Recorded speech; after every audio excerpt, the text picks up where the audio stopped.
আমি তোমার উপরওয়ালা হতে চাইনি। একেবারে উপরওয়ালার ছদ্মবেশে এসে আমার বুকের ভেতর ঢুকে পড়েছ। এক ফোঁটা জমি ছাড়নি, পুরো জমিটাই দখল করে নিয়েছ। বিয়ে করবে আমরা? তা বিয়েটা কি করা হয়ে গেছে না সেটা বাকি আছে? বাবা, বিয়ের যখন এনেছো তার মানে তো বাজার গরম। তাহলে বলো কি? বিয়ে যখন করনি তার মানে ছেলে জোগাড় করা হয়ে গেছে, ঠিক আছে? ছেলেটা খুব ভালো, আমাদের কলেজের টপার, কুয়েতে চাকরি পেয়েছে। ওকে, আর আমারও খুব ভালো লাগে ওকে। ভালো লাগে না ভালোবাসা? বাসা। তাহলে তো হয়ে গেল।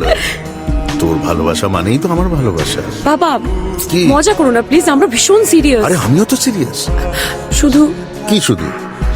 ওর নাম সিরাজ। বাবা, সিরাজ একজন মানুষ আর ও এই গ্রহতেই থাকে। তাহলে তো হয়েই গেল। আরে আমি তো এই কথাটাই জানতে চাইছিলাম। আরে বাবা, তুই তো এমন করে বলছিলি যেন অন্য কোনো গ্রহের জীব। মানুষ তো। বল কি করতে হবে?